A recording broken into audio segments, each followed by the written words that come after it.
I'm Tabitha Soren, and this is The Week in Rock. Trouble-plagued rapper and actor Tupac Shakur is dead at the age of 25, just about a week after sustaining 4 bullet wounds last Saturday night in Las Vegas. Shakur spent the weekend in the hospital on a respirator in critical condition. The Reverend Jesse Jackson, members of the Nation of Islam, and fellow Death Row Records artist Hammer visited Shakur's bedside on Sunday when he had one of his lungs removed. Shakur's mother, Afeni, featured in his Dear Mama video, and other family members kept a vigil at his hospital room in the intensive care unit of University Medical Center in Las Vegas. Early in the week, doctors rated Tupac's chances of survival at 1 in 5, then said his chances had improved on Tuesday, then on Thursday declined to speculate on his prognosis at all. Chris Connolly was on the scene to reconstruct the ultimately fatal events of last Saturday night. I'm here in Vegas, where the most violent portion of Tupac Shakur's Saturday night was supposed to take place behind me, over there at the MGM Grand, where Tupac saw Mike Tyson pound Bruce Seldon into submission less than 2 minutes into their heavyweight bout. The fight ended around 8:55 local time, and from there, Tupac headed off to the home of Suge Knight, which is about 5 miles away from here. He's the head of Death Row Records. From there, they were to go to Club 662, that's Knight's club, for a celebration in honor of Tyson that was going to feature entertainment by people like Run DMC. But the caravan of cars from Knight's house never got to the club. Tupac and Suge Knight left Knight's home around 10:30 to go to Club 662. By 11:15 that evening, they were heading east on Flamingo, just coming to this intersection here at Koval. They were driving a black BMW 1996 model. Knight was driving, Tupac was in the passenger seat. Along the passenger side, right over here, came a late model white Cadillac. From inside, shots were fired, 14 of them. Tupac was hit 4 times, twice in the chest, once in the arm, and once in the thigh. Knight was mildly injured by some bullet fragments, but he promptly floored the car, spinning it completely around and took a U-turn so that it instantly headed west on Flamingo. With Tupac bleeding profusely in the passenger seat, Suge Knight was able to get his vehicle just about a mile away from the site of the shooting. Something of a miracle given his condition, the condition of his car, which had a flat tire, and the fact that the traffic on the strip after a heavyweight fight in Vegas is something to behold. They made it to this corner here, Las Vegas Boulevard and Harmon Avenue, where they were finally pulled over by the Bike Patrol, who radioed ahead to paramedics who swept them off to University Medical Center. Their evening out in Las Vegas ending just a few steps away from where it had begun, the MGM Grand. Shortly before midnight, Tupac was brought here to UMC's trauma center, where he was immediately operated on, and then again about 20 hours later. He's had a right lung removed. He's back in his room, and again, he remains in critical condition. He's in the intensive care unit. Is he conscious? Can he communicate with his doctor? He has been conscious. He is under a lot of medication, so he's pretty sedated at this time. He's severely injured. Suffering multiple gunshot wounds is obviously a terrible insult to the human body. So he's in very critical condition, and he's requiring intensive care, and he is receiving that right now. Suge Knight, who was released from the hospital Sunday night, finally spoke with police on Wednesday and told them he, quote, heard something but saw nothing last Saturday night, leaving the cops with, as one spokesman put it, nothing, quote unquote, in the way of leads towards suspects or motives. Police also looked at security camera tapes from the Tyson fight at the MGM Grand, where Tupac and his entourage got into a scuffle with someone who was ruled out as a suspect since he was still held by security when Tupac left the building. Because there is a possibility of the shooting being gang-related, Vegas police have been in touch with Los Angeles police about 2 shootings in LA this week, and they've been in touch with police in New York City, for it was there that Tupac Shakur was shot 2 years ago. Tupac Shakur and Trouble were never strangers. Here now is a look back at his turbulent life and career. Tupac Shakur's public life began when he joined the seminal Bay Area rap ensemble Digital Underground, first as a tour dancer, then as a rapper. Tupac, go ahead and rock. Never clown around when I hang around with the underground. Tupac demonstrated his range as a performer when his first solo record, Tupacalypse Now, was on the charts at the same time as his critically acclaimed feature film debut in the violent coming-of-age drama Juice. If you want respect, you gotta earn it. You damn right. You gotta be ready to throw down, stand up, and die for that shit like Blizzard did, if you want some juice. While he maintained a thug image, Tupac was a man of contradictions, recording sentimental raps in support of black women, including Brenda's Got a Baby and Keep Your Head Up. I know you fed up, lady. So keep your head up.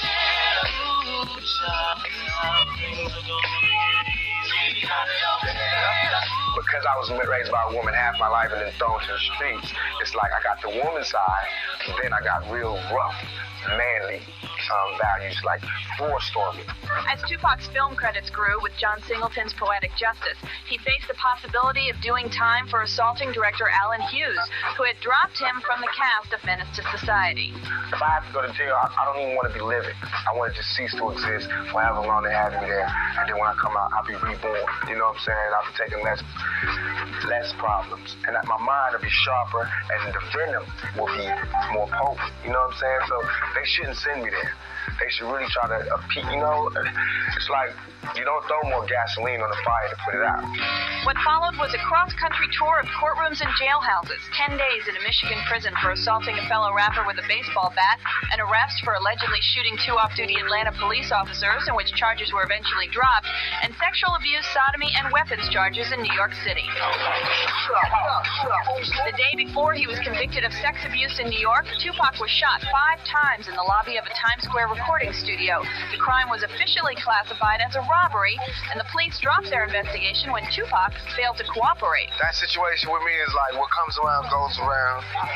Karma, I believe in karma, I believe in all of that. I'm not worried about it. You know, they miss. I'm not worried about it unless they come back.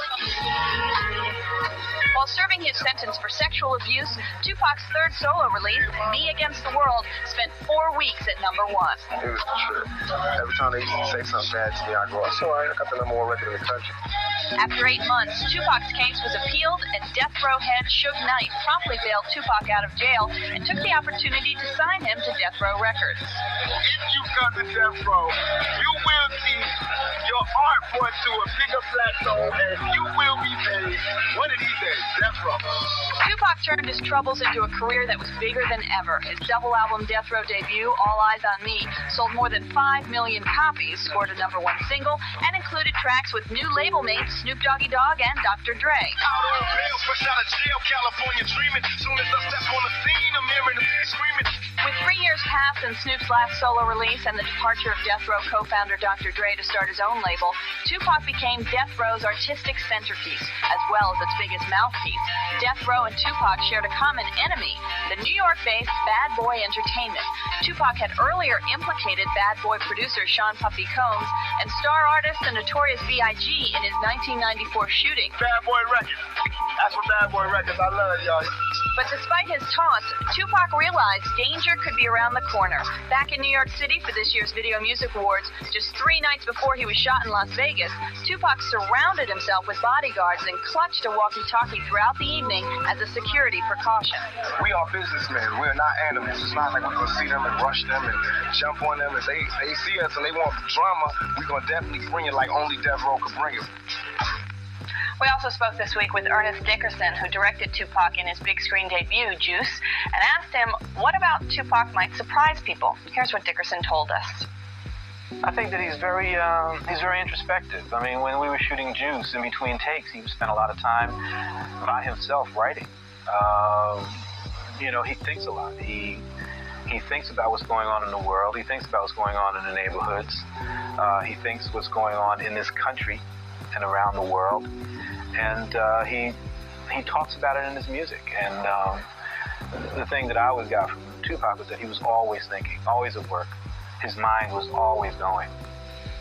Tupac Shakur recently finished shooting another movie called Gridlock, in which he and Tim Roth play heroin addicts trying to kick their habits. Described as a buddy film for the 90s. Yeah.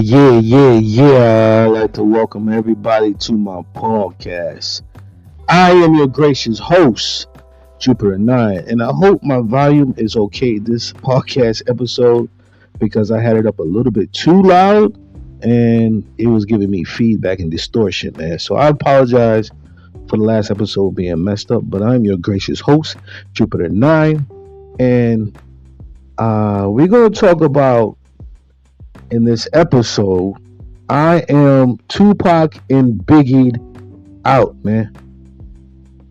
And I'm going to tell you why, man. You know what I'm saying? Like I said, I'm 46 years old. Will be 46 years old this year. So I seen both of their careers. Seen the ups, the downs. And, the ending result. Like, like everybody else did in that time. You know what I mean? Tupac died in '96. Biggie died in '97. I was a senior in high school when Pac passed away, and as a young man, I thought it was a huge loss at that time. But I don't understand why are we still talking about Tupac and Biggie in this day and time, where there's other things that need to be talked about that are way more important than wasting our time and energy talking about Tupac and Biggie like they were some kind of like they did something so great. They were entertainers. And this is what I be talking about with my people. You guys get caught up in these entertainers' lives and now don't get me wrong, man. Like Pac, great rapper, you know what I'm saying? Biggie too, you know what I'm saying? Great rappers, yada yada yada. But what did they really do to influence the youth in a positive manner? I'll wait. Did Biggie build any schools? Did Tupac build any schools, you know what I'm saying, for the youth? Did he do anything for the youth? I'm not talking about after he passed away. You know what I'm saying? And his mother, Fannie Shakur, built centers and all that stuff. I'm not talking about that. I'm talking about when he was alive and making all this money and flaunting his money around, you know what I'm saying?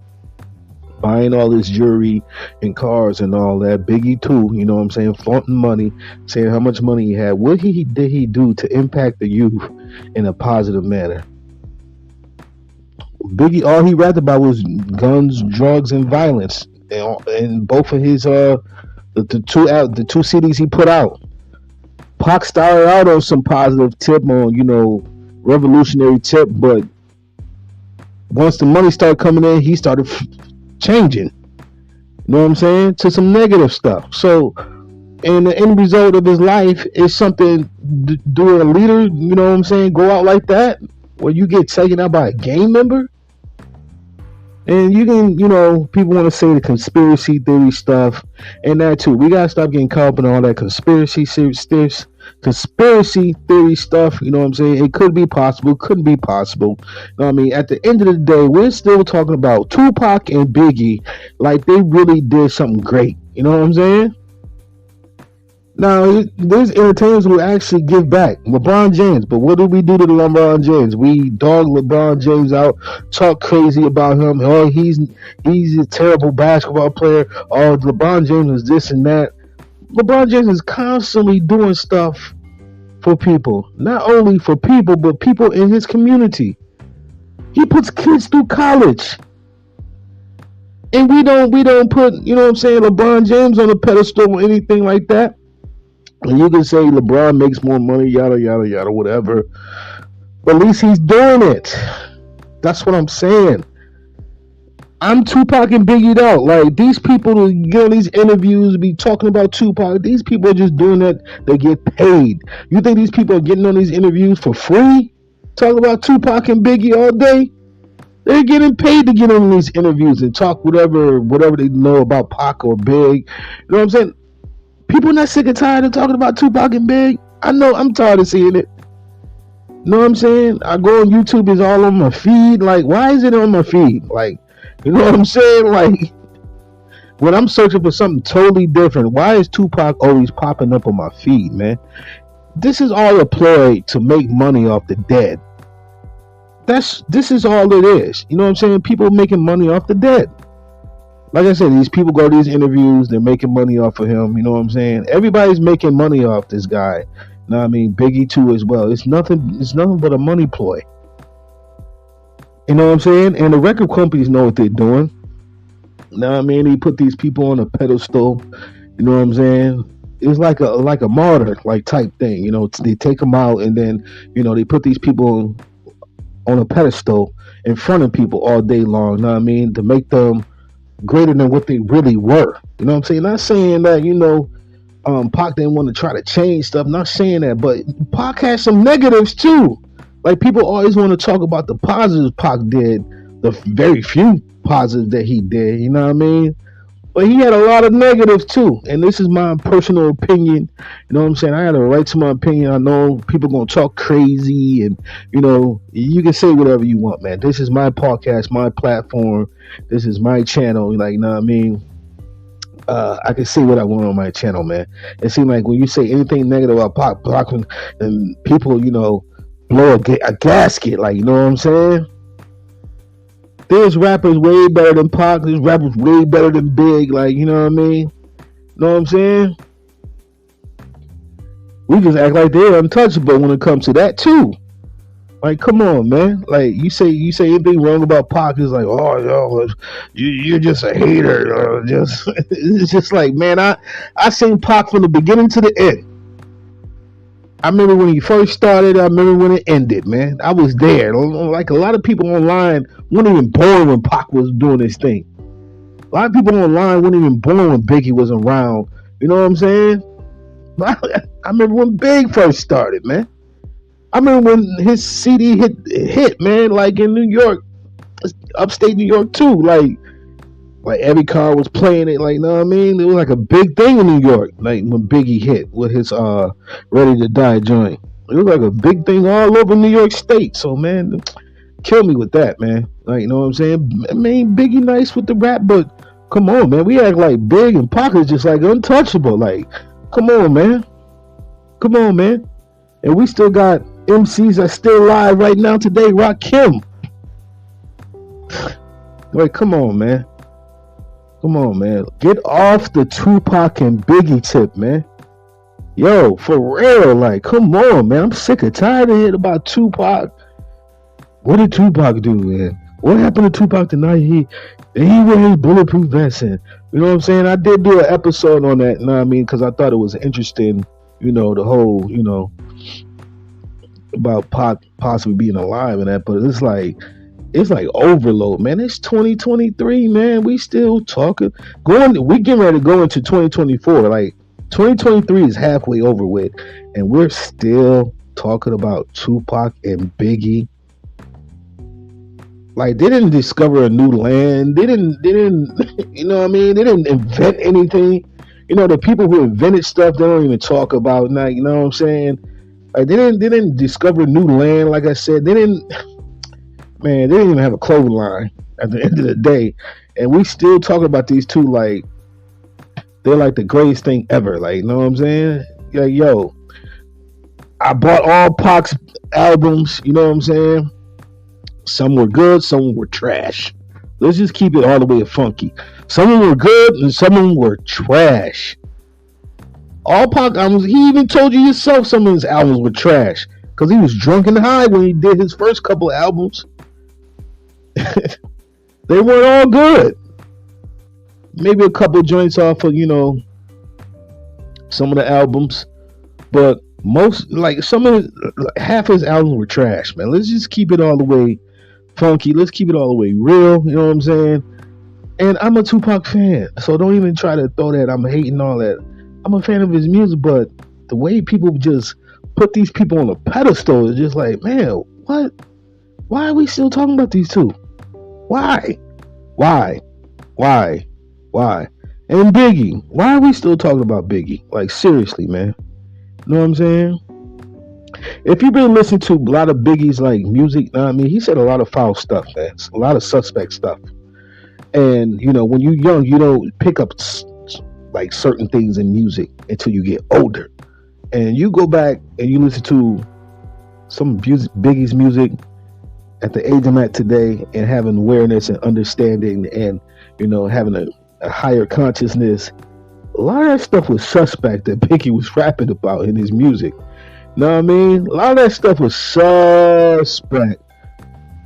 And, and not only that, I just found out recently that like Puffy was putting Transformers in his videos, and I'm like, and you know what? When I was younger, I had a feeling that was a Transformer in the video. You know what I'm saying? What's that song with Craig Mack? Flavor in Your Ear remix. I had a feeling that was a Transformer, and when I was younger, you know what I'm saying? I used to say, man, is that is that a transformer? But you know, when you're younger, you just move on or whatever. You never really think about that really being a transformer in the video. But come to find out, Puffy had mad transformers in his videos. Then you turn around, you think about that, and then you turn around and think about all the suspect stuff Biggie said, and then you think about like, man, what was really going on that Bad Boy, man? You know what I'm saying? Like one of Biggie's friends were, a switch hitter, so it makes you think and wonder, like, what was really going on at Bad Boy at that time? You know what I mean? What kind of parties were they really throwing at Bad Boy? You know what I mean? It was more than champagne popping, you heard? So, for real.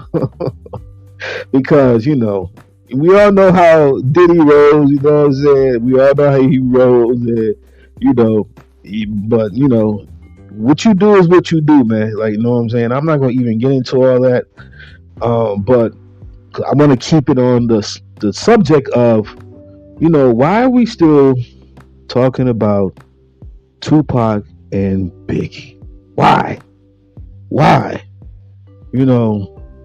just feel like we're just wasting time on that. Let that go, man. It's time to let that go.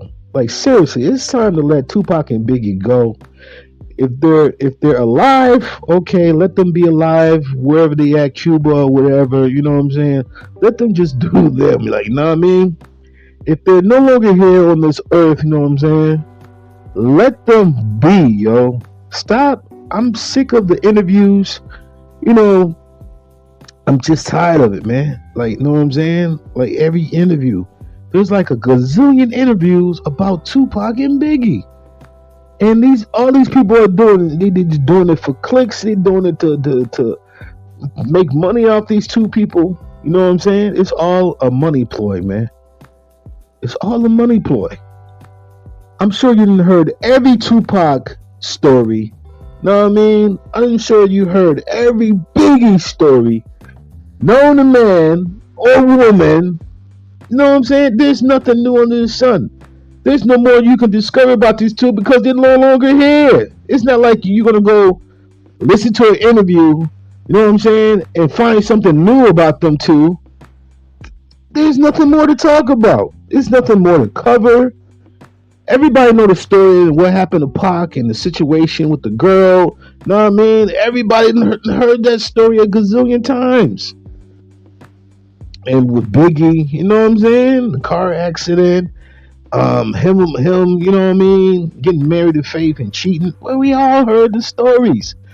You know what I'm saying? You guys need to stop giving your energy to these things, man. Stop it. Because there's nothing new that's going to come out about them two. You know what I mean? Nothing new. And again, I'm a fan of both, man. I'm not going to sit here. Like, I enjoy their music, man, but it's like, yo, it's more people you could be talking about that really did something and really changed not only people, but culture. Like, more people you can talk about. Inventors and all types. I don't have them firsthand, you know what I mean, that I can just rail off, but it's so much more you can talk about than Pac and Biggie. Just like the whole situation with Ja Rule and 50 Cent. That's another situation, man. I'm done with it, man. I don't want to hear no more about Ja Rule and 50. Like, that beef has been over with forever. You know what I'm saying? And what's so crazy, man, I feel bad for Ja. Like, yo, I feel bad for the man. Like, every time we go to an interview, know what I mean, somebody gotta bring that up. Like, yo, what more do you want to hear? Like, he didn't say everything he had to say about that situation. There's nothing more he can say. And like, Ja comes up with new projects, you know what I'm saying? He's in movies and stuff like that. I feel like his career was slighted, man. His career was definitely slighted, man. Like, I feel bad for Ja, man. You know what I'm saying? He was a good artist. And, that whole situation with 50, it's just like, you can't think about Ja without thinking about 50 now. Know what I mean? Every time he does an interview, he got to talk about. I know it drives him crazy. It would drive me crazy, yo. But yo, me, straight up, I would shut that down, man. I'm not talking about. I tell them right off rip, man. I'm not talking about that no more. I didn't say what I had to say about it. You know what I mean? But it just seemed like, people can't get enough of these three stories. What more could Ja Rule say about 50? And what more can 50 say about Ja Rule? Their stories hadn't changed, you know what I'm saying? Man, that's so old, man. And people still stuck. People love drama, man. That is the problem right there. That's what I think the problem is. People love drama. Can I get a clap for that? People love drama. Whether it's new drama or whether it's old drama, it doesn't matter. People love drama, man. And, people gotta get off these three subjects, man. Because they old, tired, and wore down, man. There's nothing more that anyone can talk about. There's nothing new anyone can say about these three situations. They're old. Let them go, people. It's old drama. It's old, man. I don't care anymore. Like, I never really cared in the first place. I definitely don't care now. I can care less if somebody is talking about Tupac. I didn't heard everything that has to be said about Tupac Shakur. I didn't heard everything that has to be said about Biggie Smalls. There's nothing more that you can say about these two. They didn't build any rockets. They didn't build any spaceships. They didn't build any schools. They didn't build any hospitals. None of that. Nothing to further the people, knowledge-wise, further than what they are today. Nothing. They didn't set up any like college foundations or anything. No, they didn't do anything but rap and do movies. They made a couple of songs about his moms and the ladies, which is definitely needed. Those type of songs are definitely needed today, man, because you dudes are wilding, man. You know what I'm saying? You dudes are wilding. The women are wilding too, and I'm gonna get on that too as well. You know what I'm saying? I done talked about the guys in Hollywood. I'm gonna do an episode on these women out here, like, you know what I mean? Because you wilding too. You know what I'm saying? But again, man. There's nothing more that can be said about Tupac. There's nothing more to be said about Biggie at this point. I didn't heard everything. Jeez, I didn't heard everything. And 50 and Ja Rule, there's nothing more to be said. Please stop doing the interviews about these three people. When Ja Rule does an interview, I want to hear about Ja Rule and what he's got going on currently, not 50 Cent. They're not even beefing no more. It's like, stop it, man. It's just something to get clicks and all that, right? That's why I feel at this point, just something to make money off of people. It's just like, stop it, man. Making money off the dead. That's what people are doing, man. Know what I mean? That's what people are doing, making money off the dead. And that's disgusting in its own right, man. Like, come on, man. Come on, man. All we want to do is hear about drama. We don't hear, like I talked about, how we need to learn about our rights and law. Like, people put their energy in dumb stuff, man. That's the type of thing to be, bugging me out, man. We'll sit up all day long and listen about Tupac and Biggie and 50 Cent and Ja Rule all day long. But when it comes to learning something that's going to protect you, man, we don't want to hear that, man. At the end of the day, and people about drama today. Everybody's about watching drama and all that, loving hip-hop and all that nonsense, man. That's all nonsense, man. It's all nonsense. I don't watch none of that, man. When I get on YouTube, 90% of the time, man, I'm seeking knowledge, man. You know what I mean? And it's sad to say I got that crap coming up on my feed all the time. It's just like, man, I don't want to hear nothing more about Pac, man. I'm all Pac'd out. I'm all Biggie'd out. Ja Rule and 50 out. Like, I done heard everything. There's nothing more to be heard. I know the whole story, man. I was around when, you know what I'm saying? When the drama popped off of each three situations. I done heard everything. I done seen a lot of it. You know what I'm saying? Pac's life was a movie. I done seen everything he did pretty much. Biggie too is just like, man, come on, man. It's time for us to elevate. You know what I'm saying? It's time for us to elevate to a higher consciousness, higher knowledge, man. And sitting around watching Biggie and Pac and Ja Rule, like, you know, like I said, man, I always thought Ja Rule was a really good artist, and he got slighted by that situation with 50. Like, at the end of the day, 50 was one who started it. At the end of the day, 50 was the one who was jealous of Ja, jealous of another brother doing his thing. Know what I'm saying? At the end of the day, 50 started the whole thing. Come on. Ja Rule didn't start nothing with 50. Ja Rule not even that type of artist, man. Ja was making his music, doing his thing, and here come 50. Then, you know, 50's whole career was great timing, man. Let's keep it all the way real. And I'm a fan of 50, man. I love him as a businessman, but when it came to his music career, he benefited from great timing. He benefited from Eminem. And come on, man, he had Eminem and Dr. Dre on his side. How the hell can you not win with that combination? Like, come on, man. And I'm not even an Eminem fan. I'm gonna keep it all the way real. I think he's overrated, but that's my opinion. Know what I'm saying? I think he's overrated. I mean, there's rappers that would wipe the floor with Eminem, I believe. And you know, his idol as an MC was Redman. So who's better? Redman. You can hear Redman's cadence all through Eminem's music, man. His cadence all through his the way he delivers. You know what I'm saying? You can hear Redman all through it.